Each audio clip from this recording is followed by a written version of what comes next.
Welcome है आप सभी का तनु क्लासेस 8 को में। तो आज के इस क्लास में हम लोग कवर करने वाले हैं पोएट्री सेक्शन का चौथा पोएम जिसका नाम है ऑड टू ऑटम। इसी का आज हम लोग समरी का एक्सप्लेनेशन करेंगे। उसके बाद इस पोएम से रिलेटेड जो भी ऑब्जेक्टिव क्वेश्चन और सब्जेक्टिव क्वेश्चन बोर्ड एग्जाम में पूछे जाते हैं वो सभी क्वेश्चन को हम लोग सॉल्व करेंगे। ठीक है, चैप्टर काफ़ी इंटरेस्टिंग है। सबसे पहले हम लोग इंट्रो को देखेंगे। कहने का मतलब ये कि इस पोएम का राइटर कौन है, इनके लेखक कौन है और उनके लेखक के बायोग्राफी क्या है, ये सारी चीज़ को हम लोग देखेंगे। लास्ट में हम लोग समरी का एक्सप्लेनेशन करेंगे और यहाँ जब समरी का एक्सप्लेनेशन किया जाएगा तो आपको कॉपी कलम लेकर के बैठना है और सभी चीज़ को नोट करना है।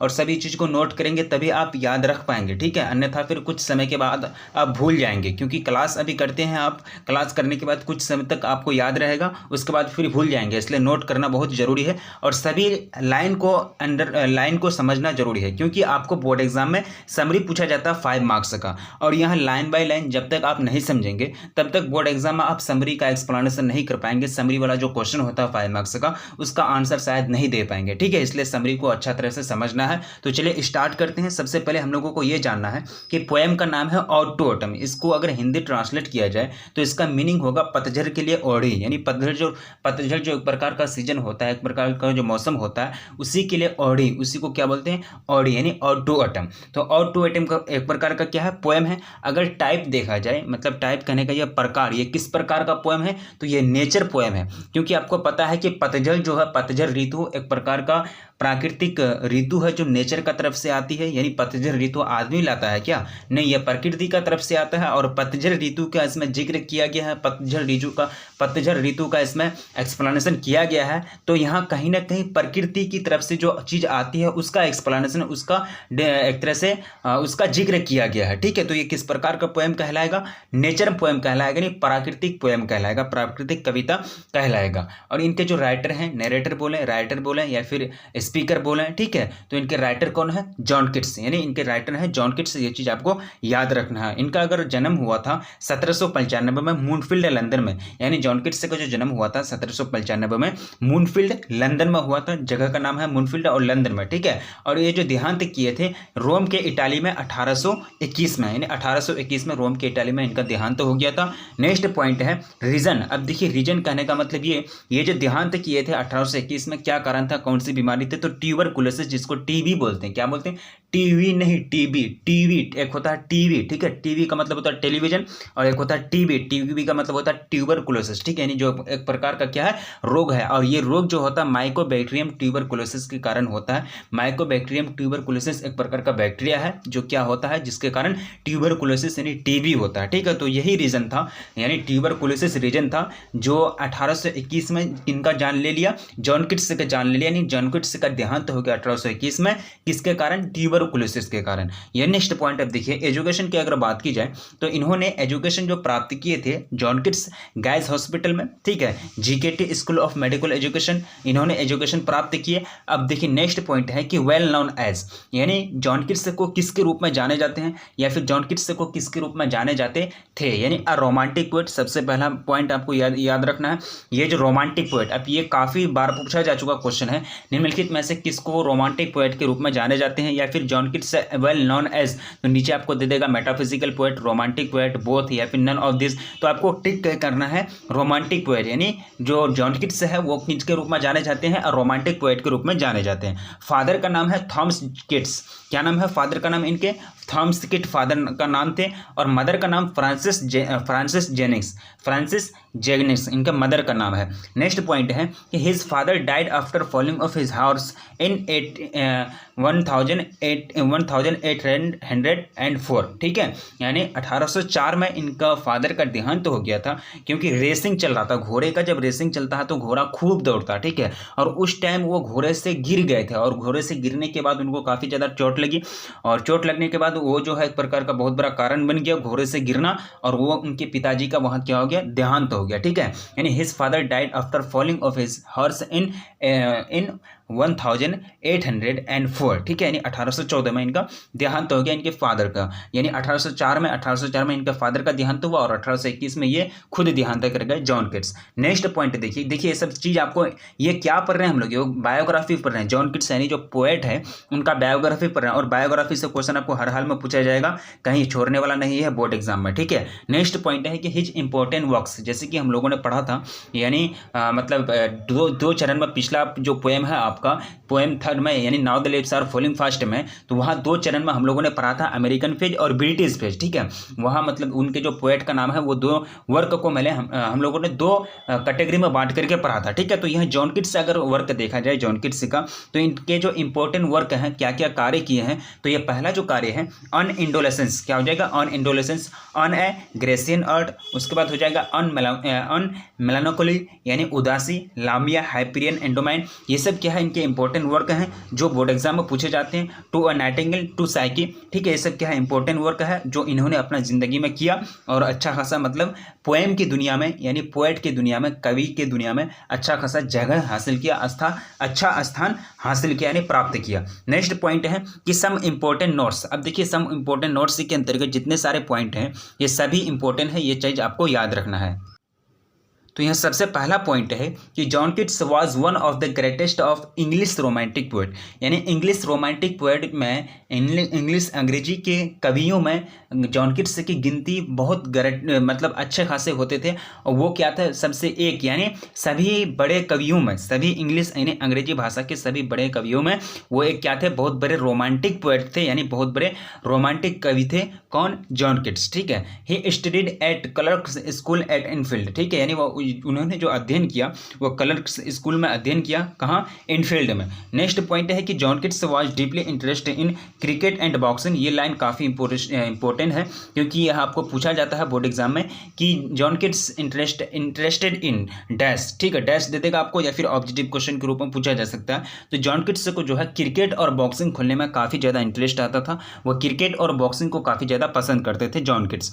John Keats was voracious reader of Greek mythology. Voracious reader का मतलब होता है गहनता से अध्ययन करने वाला। अगर कोई स्टूडेंट लाइफ में अगर वोरेशियस रीडर बन के अगर गहनता से अध्ययन कर रहा है तो वो कहीं ना कहीं बुक को अच्छा तरह से पढ़ रहे हैं, हर एक पॉइंट को गहरी ध्यान से यानी पूरा तोड़ के समझ रहे हैं, ठीक है। यानी वोरेशियस रीडर का मतलब होता है गहनता से अध्ययन करने वाला, यानी एक प्रकार का दिल लगा करके पूरा पॉइंट बाय पॉइंट यानी तोड़ करके समझ करके पढ़ना, वो क्या कहलाता है, गहनता से अध्ययन करना, ठीक है। तो Keats was voracious reader of Greek mythology, यानी ग्रीक मैथोलॉजी यानी ग्रीक में जो पौराणिक कथाएं हैं, ग्रीक भाषा में जो पौराणिक कथाएं हैं, मैथोलॉजी है, उनका उन्होंने अच्छी तरह से अध्ययन किया, यानी एक तरह से पूरा गहनता से अध्ययन किया उन्होंने जॉन किट्स ने। नेक्स्ट पॉइंट है कि Keats of tuberculosis, Keats died of tuberculosis in 1821, ठीक है, यानी उन्होंने 26 साल की उम्र में उनका देहांत हो गया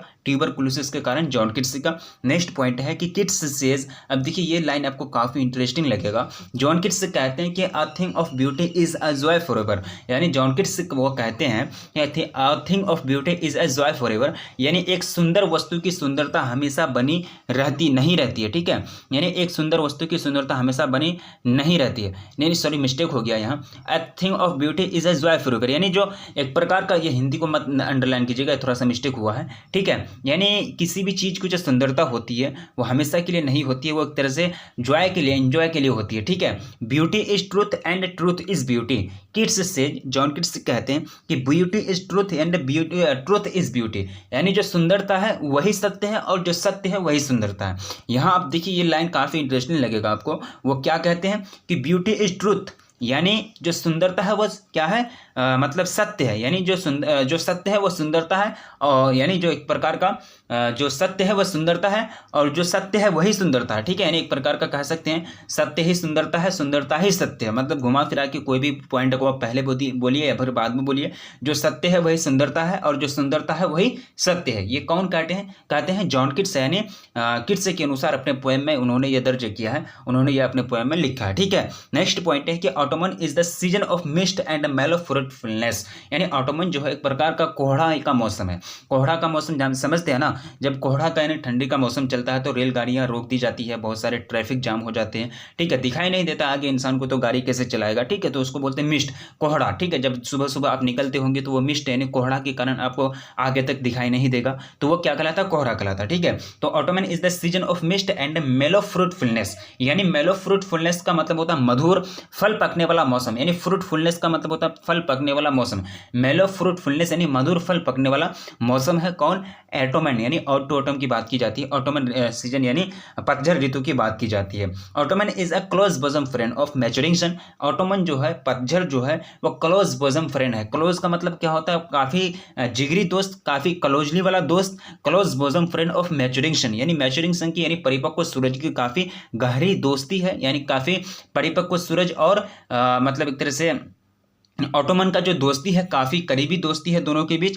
और मैच्योरिंग सन किसको बोलते हैं, जब सूरज पूरा तप्त हो जाता है, लाल हो जाता है। अब देखते होंगे 11 से यानी 11 सुबह 11 AM से 1 PM, 11 AM टू 1 PM, ठीक है, 11 AM टू 1 PM, यानी 11 बजे से लेकर दिन में 11 बजे से लेकर 1 बजे तक आपको देखते होंगे कि सूरज जो होती है काफ़ी ज़्यादा लाल तप्त होता है। ठीक 12 बजे का टाइम पूरा लाल तप्त होता है। जब पूरा सूरज लाल तप्त हो जाता है, पूरा एकदम हिट हो जाता है, उसी को बोलते हैं परिपक्व सूरज यानी मैच्योरिंग सन, ठीक है। तो परिपक्व सूरज और मैच्योरिंग सन जो है यानी मैच्योरिंग सन यानी परिपक्व सूरज जो है किसका क्लोज बोजम फ्रेंड है, ऑटोमन का क्लोज बोजम फ्रेंड है, ठीक है। नेक्स्ट पॉइंट देखिए, क्योंकि यही दोनों मिलकर के यानी ऑटोमन पतझड़ ऋतु और ये मैच्योरिंग सन मिल करके फल को पकाते हैं, यानी मधुर जो फल होती है, जो फल पेड़ पौधे में जो फल निकले हुए रहते हैं, तो वो फल को कौन पकाता है, मैच्योरिंग सन और ऑटोमन मिल करके। ऑटोमन सीजन आता है और वो मैच्योरिंग सन उस टाइम में क्या करते हैं, वो अपना रेज की जो रोशनी होती है, अपना जो किरणें होती है वो डालती है फल पर, वो पकने लगती है।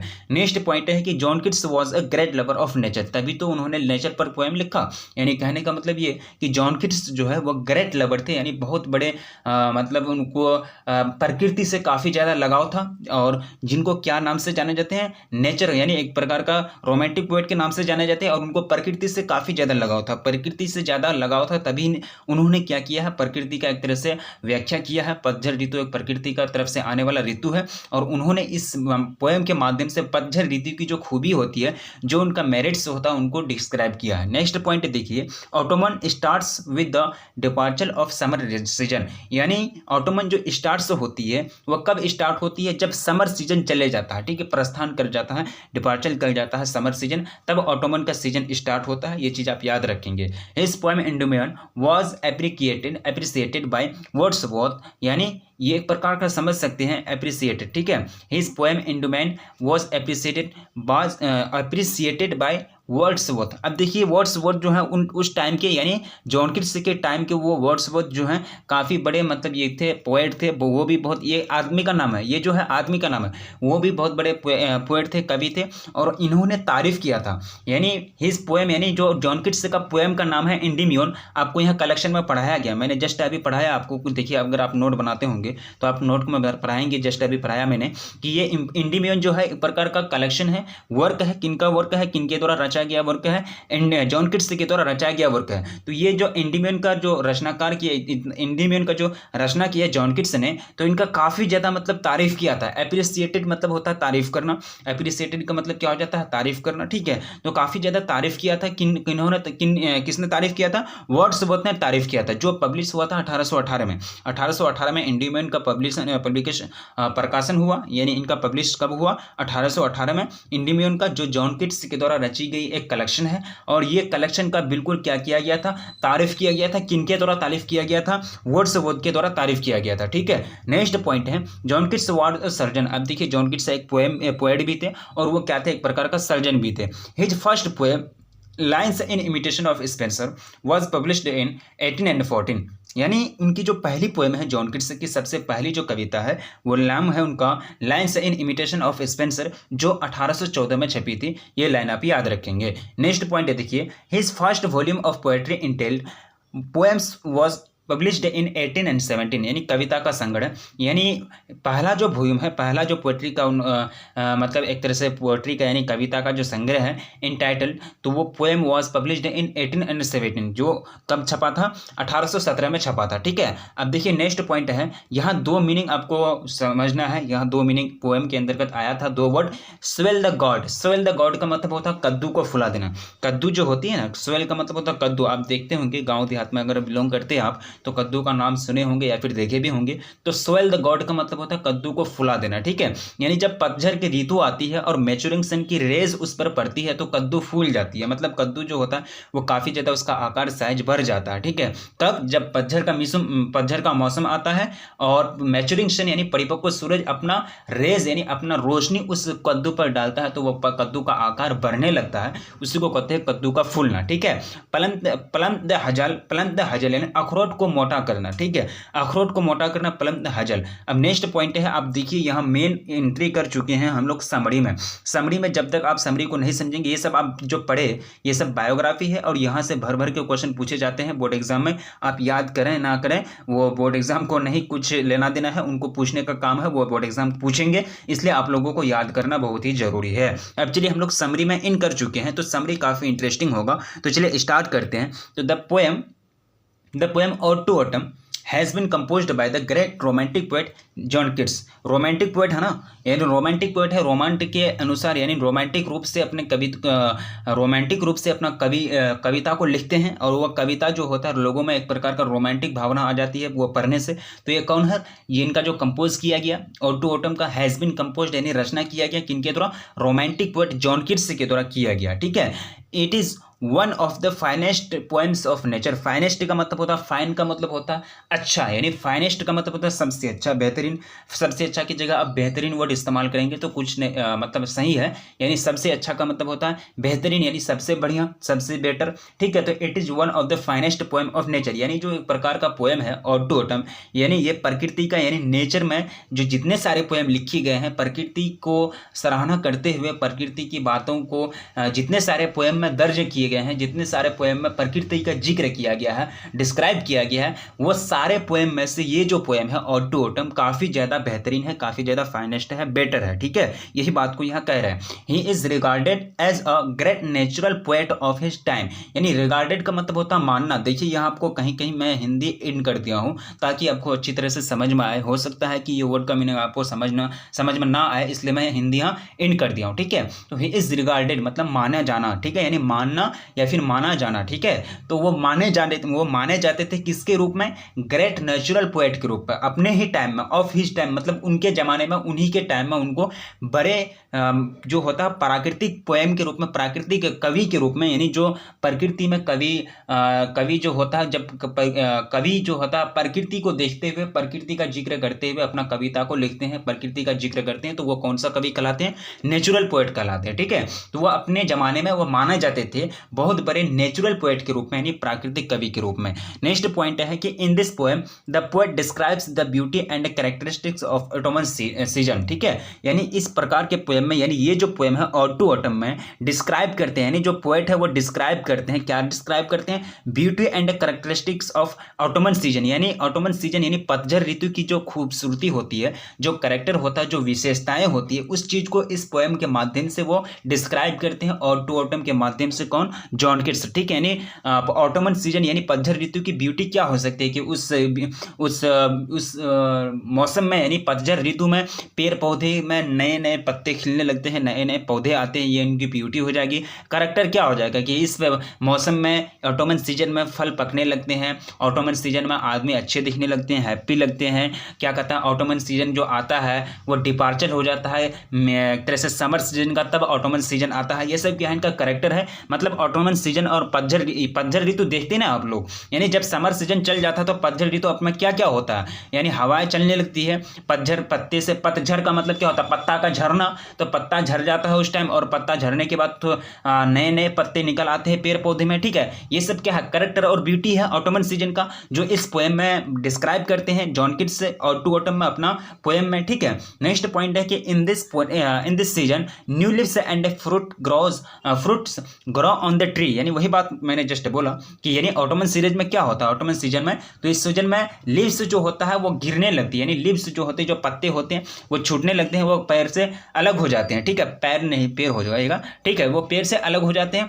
और फ्रूट्स जो होती है, जो फल होती है, वो ग्रो करने लगती है, वो बढ़ने लगती है, वृद्धि करने लगती है और वो पक जाते हैं लास्ट में, ठीक है। There is neither heat of summer nor bitterly cold of winter, ठीक है। यहाँ देखिए ये लाइन कहने का मतलब ये हुआ कि समर ऑटोमन सीजन जो होती है, यानी जो पतझड़ ऋतु होती है, इसमें समर का एहसास होगा, ना ही गर्मी का एहसास होगा, ना ही विंटर यानी ठंडी का एहसास होगा। ये एक प्रकार का ऐसा मौसम है जिसमें आपको समर यानी गर्मी का भी एहसास नहीं होगा और ठंडी का भी एहसास नहीं होगा। मतलब ये मौसम जो होता है काफ़ी सुहाना मौसम होता है, काफ़ी इंटरेस्टिंग वाला मौसम होता है और इसमें आदमी जो होते हैं खुश देखते हैं क्योंकि उसमें गर्मी का भी एहसास नहीं होता है और वो ठंडी का भी एहसास नहीं करते, तो कहीं ना कहीं उनको वातावरण जो मिलता है काफ़ी ज़्यादा बेटर मिलता है। यहाँ आपको हिंदी में अंडरलाइन कर दिया गया है कि पतझड़ में ना ही गर्मी की गर्माहट होती है और ना ही शरद की शीत, ठीक है। अब हर चीज़ को आप हिंदी में ट्रांसलेट करेंगे ये तो पॉसिबल नहीं है, मुझे जहाँ लगता है कि ये लाइन थोड़ा सा है दम है इसमें, तो थोड़ा सा उसको हम ट्रांसलेट करके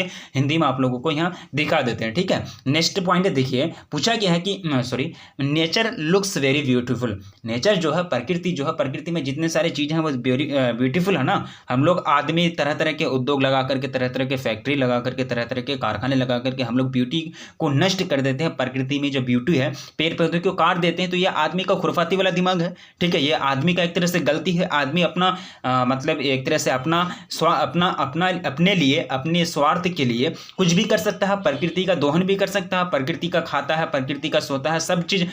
जीवन जब से दुनिया में आया है इंसान, तब से प्रकृति का सब कुछ चीज़ इस्तेमाल करता है, सब चीज़ प्रयोग करता है और वही प्रकृति को दोहन करता है, वही प्रकृति को नष्ट करता है, पेड़ पौधे काटता है, ठीक है। कभी पानी का ज़्यादा इस्तेमाल करता है, पानी को बर्बाद करता है। तो ये सब आदमी के अंदर जो है एक प्रकार का खुरफाती वाला दिमाग है, ठीक है, कह सकते हैं ना। मतलब नेचर में रह करके नेचर की पूरी वस्तु का इस्तेमाल करना, प्रयोग करना और नेचर में रह करके नेचर की वस्तुओं को नष्ट भी करना कितना बड़ा जुर्म होगा, ठीक है।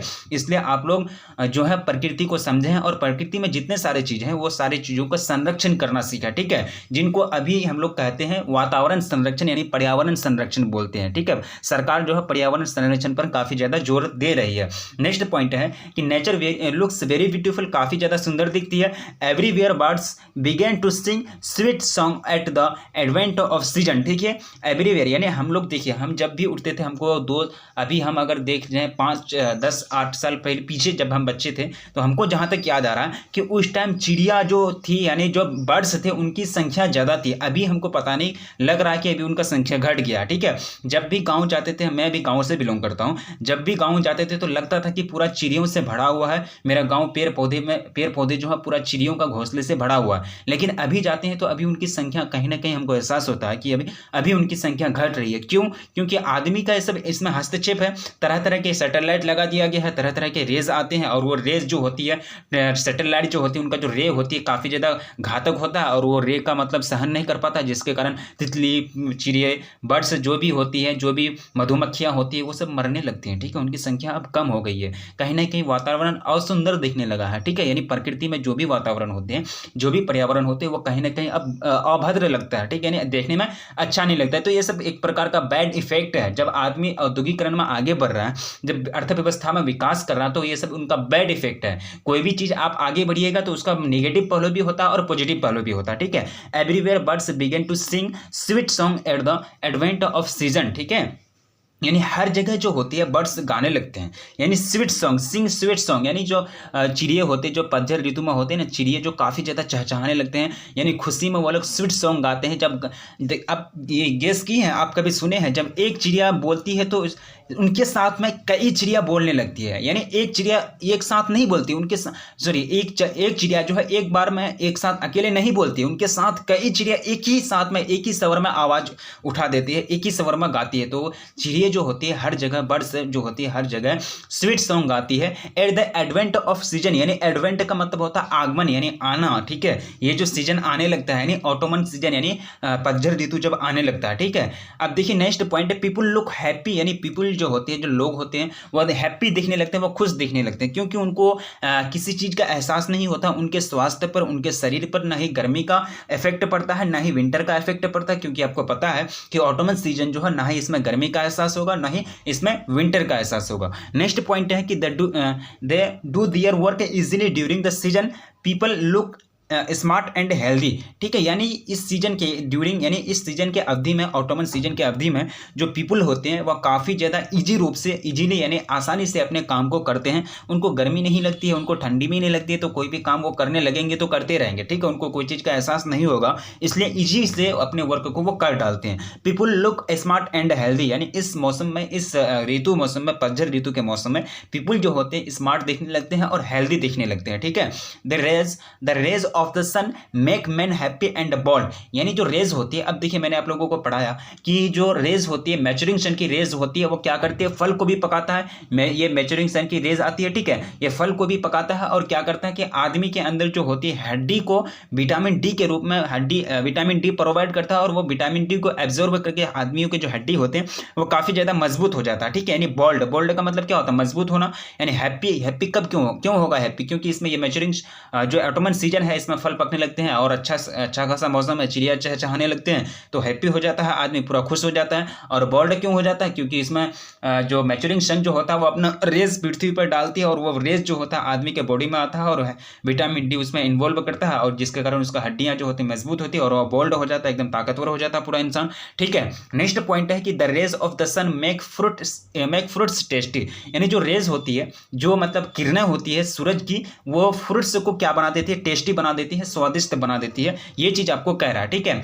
Calm and cool remain everywhere, calm and cool remain everywhere, calm का मतलब होता है शांति। यहाँ देखिए कॉल्म का आपको जहाँ जहाँ भी नया वर्ड आपको नजर आएगा तो वो भी देखिए, यहाँ बहुत सारा वर्ड है, तो आप कर सकते हैं, आप क्लास को रोक दीजिए और वो वर्ड का जो है ना एक प्रकार का आप डिक्शनरी होगा आपके पास, तो वो डिक्शनरी में उसका वर्ड का आपको मीनिंग सर्च करना, नहीं तो फिर एक वर्ड के देखिए अंग्रेजी पढ़ने में क्या सिस्टम है कि इसमें अगर एक वर्ड को आपको समझ में नहीं आया ना तो पूरा सेंटेंस पूरा आपको बेकार हो जाएगा। मतलब यहाँ से यहाँ एक सेंटेंस है, यहाँ से यहाँ एक सेंटेंस है, इसमें कोई अगर स्पेशल वर्ड आ गया जिसका आपको मीनिंग पता ना हो तो सारा सेंटेंस का मीनिंग ही समझ में नहीं आता, ठीक है।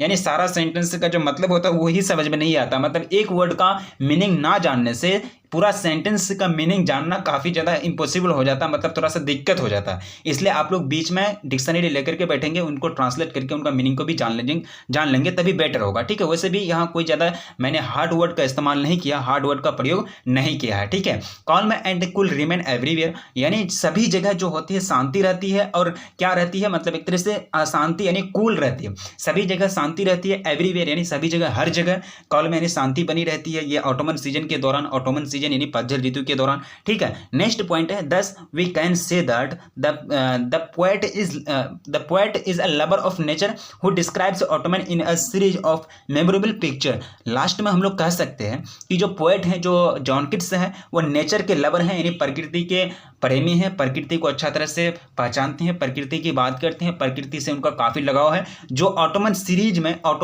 में जो क्या करते हैं, डिस्क्राइब ऑटोमन को एक तरह से ऑटोमन को यानी पतझड़ को सीरीज के रूप में, यानी सीरीज यानी स्टेप बाय स्टेप वो डिस्क्राइब करते हैं, और अपना जो मेमोरेबल पिक्चर है, जो यादगार की तस्वीर है, उसी को सिलसिला के रूप में अपना दर्ज करते हैं पोएम में, ठीक है। तो यहाँ चीज़ आपको याद रखना है, समझ गए। इस प्रकार का आप यहाँ लास्ट में क्या लिखा हुआ है, द एंड, ठीक है। आपका जो पोएम है, चौथा पोएम और टू ऑटम, इसका पूरा तरह से हम लोगों ने समरी का एक्सप्लेनेशन कर लिया, बायोग्राफी पूरा हम लोगों ने पढ़ लिया। तो यहाँ लाइक कर दें प्लीज़, शेयर कर दें और सब्सक्राइब कर दें, क्योंकि आपको पता है कि पूरा तरह से आपको हर एक सब्जेक्ट की तैयारी कराई जाती है। ये तो हमको नहीं बोलना चाहिए, ठीक है, ये तो आपको बोलना ही नहीं चाहिए, क्योंकि इतना तरह से आप लोगों को मेहनत करके पढ़ाते हैं। आप लोगों को समझ में आया नहीं आया, ये चीज़ आप लोगों को कमेंट करके बताना है, ठीक है। आप लोगों को समझ में आया नहीं आया प्लीज़ कमेंट करके बताइएगा, आप लोगों का कमेंट का वेट करता हूँ मैं, इसलिए कमेंट करिएगा, तभी हमको ना समझ में आएगा कि क्या मैं समझाने में सफल रहा या फिर नहीं रहा। अगर मैं समझाने में सफल नहीं रहा तो फिर और भी तरीके हैं, और भी मेथड है जिनको मैं प्रयोग करूँगा, जिसका मैं